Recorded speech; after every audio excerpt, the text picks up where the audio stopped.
Hi, this is Tim from UK Home Gym, your home for UK specific independent home gym tips and advice. And are you trying to build a home gym on a budget? If you are, I completely understand you. The prices of everything seem to be going crazy. Commercial gym prices are going up, inflation is going up, and gym equipment prices are going up. And in my opinion, they will continue to do so throughout 2025, maybe beyond. I've got a video on that. Please check it out if you would like to understand why. Anyhow, let's look at the 5 things that I think you should avoid. Number one is I think you should avoid secondhand, well, generally speaking, avoid secondhand, shopping in the secondhand market. Okay. Now, that doesn't mean you will never find good value there. If you are careful and you look around a lot and you're patient, you may find some great bargains. Now, if people are trying to sort of clear their houses out very quickly, they don't, particularly people who don't really know what they're selling, and they're just trying to get rid of some heavy gym equipment that someone sort of left in their house or whatever. Maybe they've broken up with someone or something like that, and their gym equipment is still there, and they're trying to sell it or whatever. Um, Secondhand market, people who know how much the equipment is worth tend to sell it for near enough its sort of market value when it's new, basically. But you've got the added hassle of having to go and pick it up. I think that it's quite difficult to just look at pictures on the internet and be able to judge what kind of condition certain pieces of equipment are in. Now, if it's something like weight plates, I think maybe you can just about get away with it for weight plates, but they're very heavy. You're going to have to go to someone's house and get them. They'll never be in pristine condition, so you may have to do some restoration work to sort them out. If you sort of factor all of those things in and look at the price of a brand new set of weight plates, usually you're probably getting a better deal with brand new when it's delivered to your door in most cases. And in most cases, if it's a decent vendor, if there's something wrong with the product, you can send it back and get a replacement or get a partial refund or whatever. So yeah, I'm not saying discount the secondhand market, but I am saying don't count on it.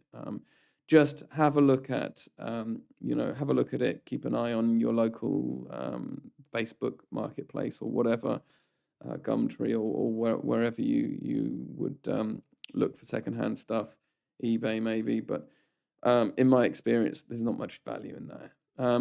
The second point is plastic. And plastic, I've made a whole video about this as well. But when it comes to a home gym, just avoid plastic wherever possible, because it will always let you down. You are dealing with, you want to be dealing with heavy weights, right? Or weights that get heavier and heavier over time. And plastic,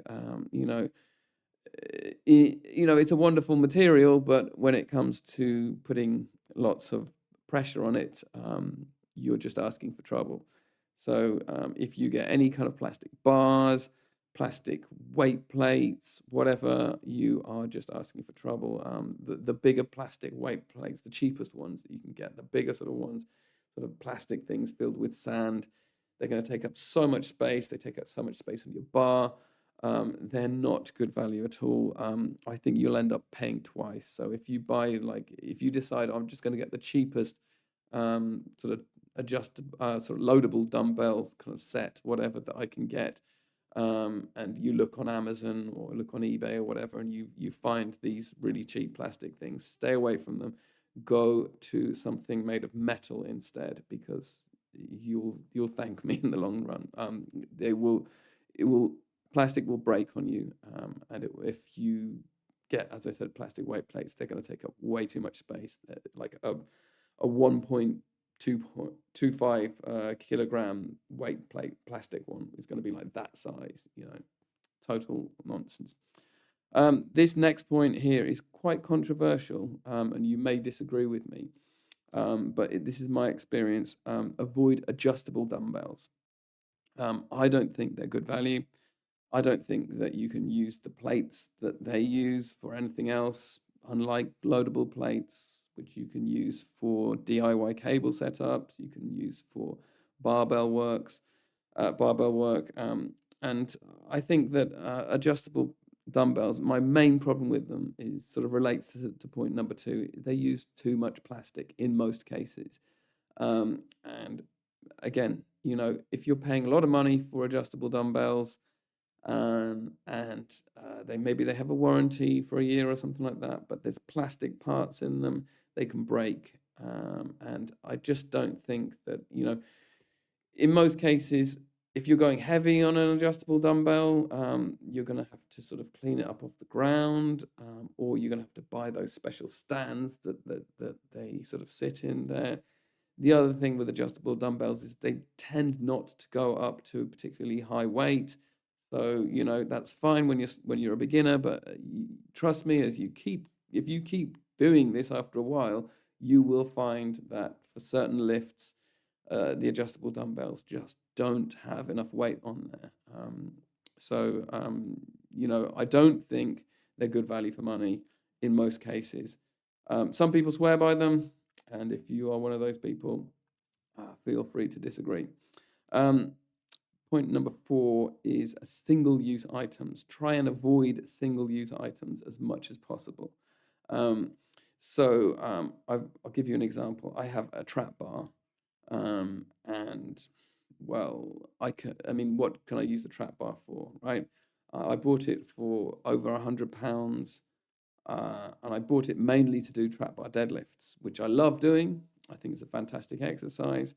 But what else can you actually use a trap bar for? Well, you can use them for trap bar shrugs, though it's not really, my trap bar is not really rackable, so you have to sort of pick it up off the ground and basically do a deadlift to get it off the ground anyway. Or maybe I got a little thing where I can put them on like garden chairs and sort of pick them up from the garden chairs like that, a sort of DIY sort of thing. You can just about do farmers walks, farmers carries with these.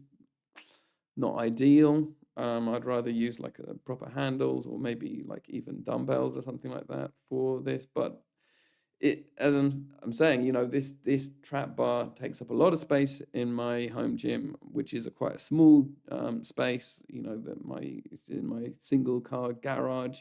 And it's not even the whole of the garage is devoted to the home gym. So, it takes up a lot of space. It costs me quite a bit of money, and I can only really use it for one, maybe two, maybe three exercises. So, anything that is like that can only be used for one, maybe two, maybe three exercises, maybe something like an easy curl bar. That might be something you might want to ask yourself questions about.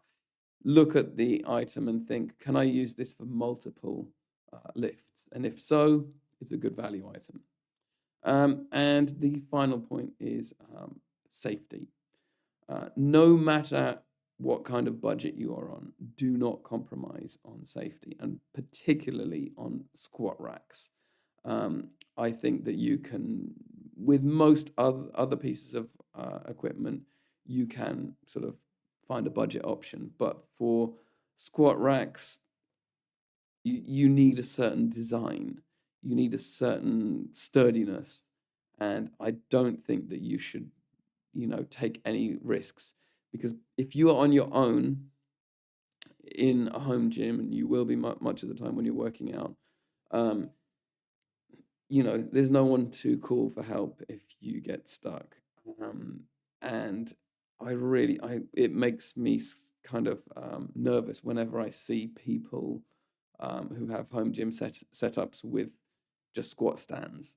I think that's really scary. I really don't like the idea of that. I mean, even, you even see this in commercial gyms, people doing squats and the squats going completely wrong. And most of the time, when things look quite dangerous and life-threatening, it's because they're not doing it in a squat rack.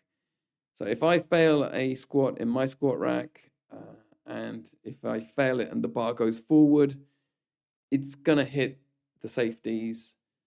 I'm gonna fall forward and fall flat on my face, but the bar is not gonna roll over my neck.